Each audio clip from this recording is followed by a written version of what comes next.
One day in a small diner, a brother and sister, Joseph and Sydney, meet. Some time ago, they pulled off a robbery together, netting them $7 million, which the man has brought with him in a large bag.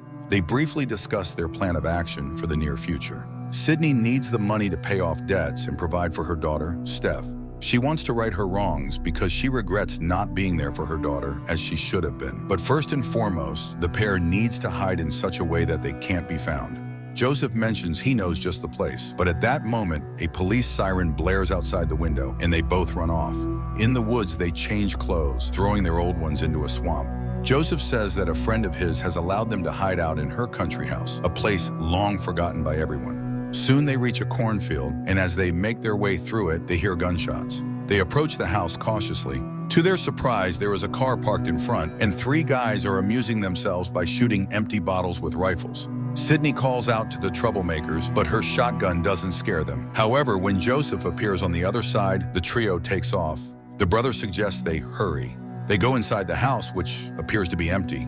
Joseph immediately notices a large clock. Then the siblings walk through the house, noting the mess and overall neglect.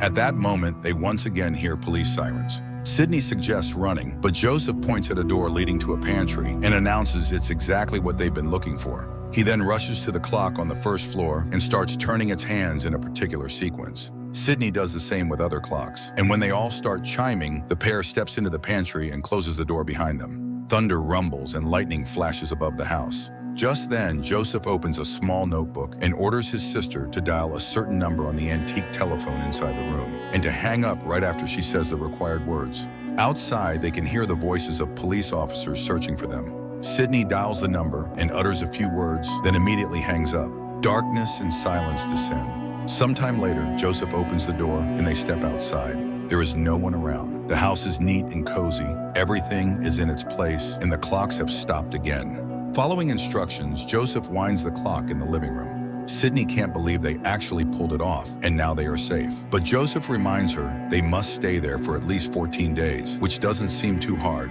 The fridge is full of food and drinks, and there's a pile of discs on a table to help them pass the time. On the first day, they simply rest. Joseph goes for walks and inspects the grounds, while Sydney takes a bath and tries on old dresses she finds in the closet. On the second day, they cook dinner and spend time chatting on the porch. During the day, they count their loot, planning how and where they'll spend it.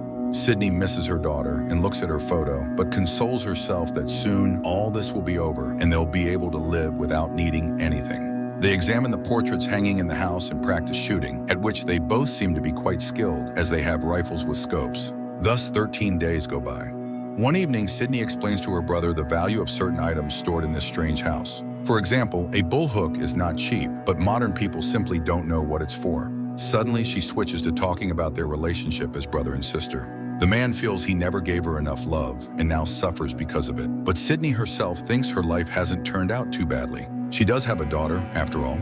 Even so, her brother promises to do everything he can to make it up to her. Sydney then asks about his female friend who provided them with such a magical hideout, but Joseph can't explain who she is or how her house works. He admits that the woman only gave him her notebook out of pity. Suddenly, Sydney remembers their parents. She remembers their mother. Joseph remembers their father. Together, they recall how their mother used to play the piano, but Sydney's strongest memory is of the song she hears on a stereo system disc, though she doesn't know its title.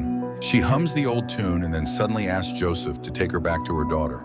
Finally, the time comes when they can return home. Sydney tidies up while Joseph packs their bags and burns the remaining trash, but when they approach the pantry door, they find it boarded up. On a plank, words are carved directing them to an old mill nearby. Sydney has a breakdown and runs toward the mill. Her brother catches up and manages to calm her down. They begin examining the place and discover church pews in the basement. Soon, their flashlight beam hits a decomposing body. Carved on a stand is a warning that they are stuck in a time loop, along with an invitation to sign beneath the message if they understand and are willing to comply. Sydney refuses to do this and flees. She's desperate to escape the house, but not far off in the field, she suddenly feels ill. She vomits blood and realizes she cannot leave the perimeter that's holding them. Her brother pulls her back to safety. Sydney comes around but cannot believe what's happening. She falls into despair and cries, remembering her daughter. Her brother explains that the body at the mill is the very acquaintance who allowed him to hide out there. He recognized her by the clock that had been a family heirloom. The pair wonders if anyone could possibly find them here, but they covered their tracks so well that there is no hope of rescue. Joseph has no choice but to sign the warning, after which a safe appears before them in an instant. Recalling the notebook, he opens it using the numbers written there. Inside is a tape recorder and a note saying he must say something and then close the door to establish a connection. Joseph does as instructed, and a minute later, when he plays back the recorder, he hears a stranger's voice. The stranger says they aren't supposed to be on the farm. He knows about the money, and Sydney offers to give him a share so they can leave. But the recorder goes silent. Joseph believes they're talking to someone in the future. Sydney repeats her brother's steps, opening and closing the safe. The voice comes back, saying it intends to erase all trace of their existence to protect the delicate balance of this place's powers. But Joseph realizes the strangers must want something from them, or else they would have destroyed them a long time ago. The stranger explains that the only way for them to get out alive is to remain on the farm and kill a mysterious visitor who will arrive at some unknown point in the future. They must destroy his remains, and then these unknown people will help them return to their own time. Joseph and Sydney go back into the house. Sydney checks the closets and fridge. Once again, they are fully stocked with food and alcohol. She plans to stay in such a way that she can constantly monitor every approach to the house so they won't miss the visitor's arrival. Sydney is convinced that if they're stuck here, they are already finished, but she's still willing to try to break out.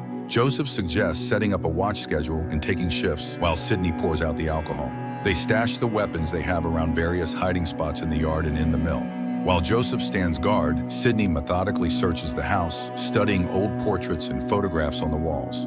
Then they switch places, with Sydney surveying the grounds. Almost a year goes by. The brother and sister have every convenience. The refrigerator reliably provides them with food, they can keep themselves clean, and they live in comfort.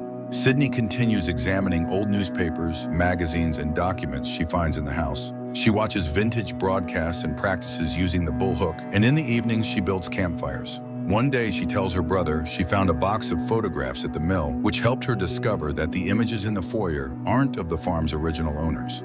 The history of this land, relocated here by unknown forces, covers events up until the Korean War of 1955.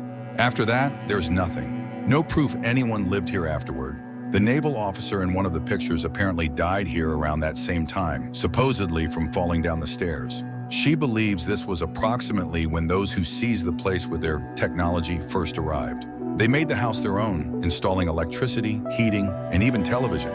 For some reason, they used this downtime, and when the siblings entered, they got stuck, but that still doesn't answer their questions. Joseph becomes irritated, trying to make Sydney believe it's all his fault. He's even willing to blame their parents. He thinks the people responsible don't care about them at all. They're doing this simply because they can. No one ever shows up here uninvited, so they'll never get home. That leaves them only to die a slow death. A quarrel flares up between the brother and sister because Joseph is convinced that Sydney doesn't believe him and thinks he's ready to abandon her there, but he soon pulls himself together and they reconcile. They head downstairs to the foyer. While Sydney watches TV, Joseph looks at the identical tattoos they both share, reminding them they're family. Their waiting drags on. Joseph tries to contact the strangers again, but the tape recorder remains silent. He begs for any kind of sign as he's exhausted by the uncertainty, but the tape is blank.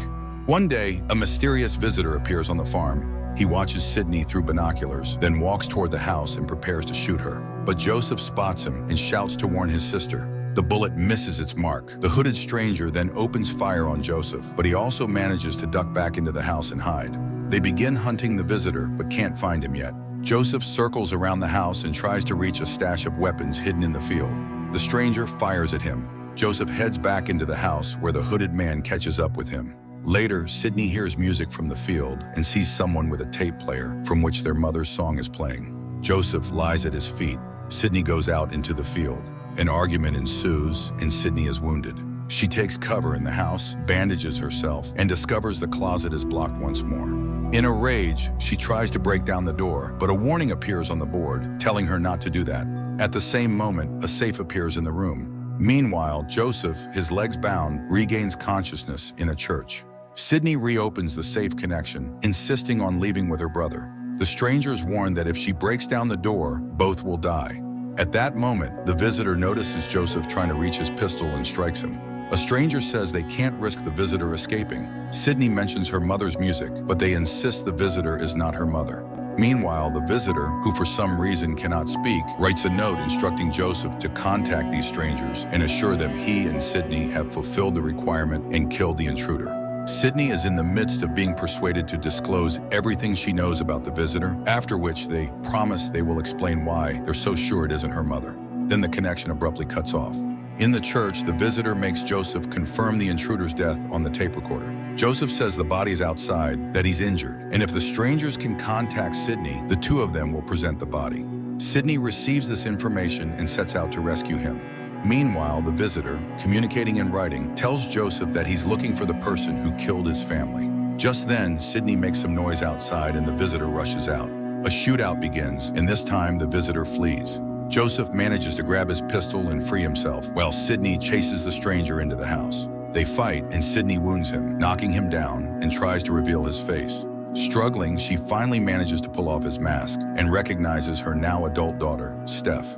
While she's trying to make sense of this, Joseph bursts in and shoots the visitor. Sydney tries to shield Steph, and the bullet hits her instead.